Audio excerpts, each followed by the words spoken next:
Yaşad fondundan bu vaxtadək 93 milyon manatdan çox vəsait xərclənib. Bunun Yaşad fondunun 5 illik fəaliyyətinə dair mətbuat konfransı zamanı fondun rəhbəri Elvin Hüseynov deyib. O bildirib ki, bu günədək 18.566 şəxsin 93.897 müraciəti təmin edilib. Qeyd olunub ki, məişət şəraitinin yaxşılaşdırılması istiqamətində 42.246.250 manat xərclənib. Məişət şəraitinin yaxşılaşdırılması istiqaməti üzrə şəhid ailə üzvləri, itkin ailə üzvləri və yaralıların ümumilikdə 12.606 müraciəti təmin edilib. Elvin Hüseynov həmçinin bildirib ki, 27 sentyabr 2020-ci il tarixindən sonra dünyaya gələn 120 şəhid övladı ilə bağlı fond tərəfindən Onlar bizə əmanət layihəsi həyata keçirilib. Layihə çərçivəsində yeni doğulan şəhid övladlarının zəruri xərclərinin qarşılanması məqsədi ilə 1000 manat məbləğində maddi yardım edilib və şəhid övladlarının adına 5000 manat məbləğində depozit hesabı açılıb.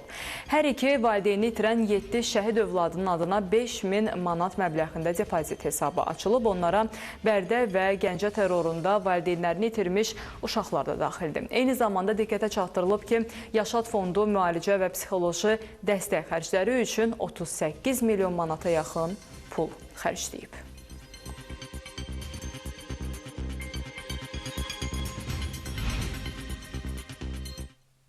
Müraciət sayı 77.263 nəfəri əhatə edib.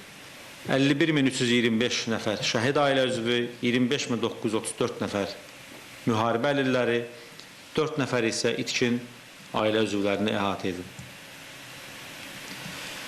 Müalicə məqsədi ilə ölkə xaricinə göndərilən şəxslərin ümumilikdə sayı 193 nəfərdir.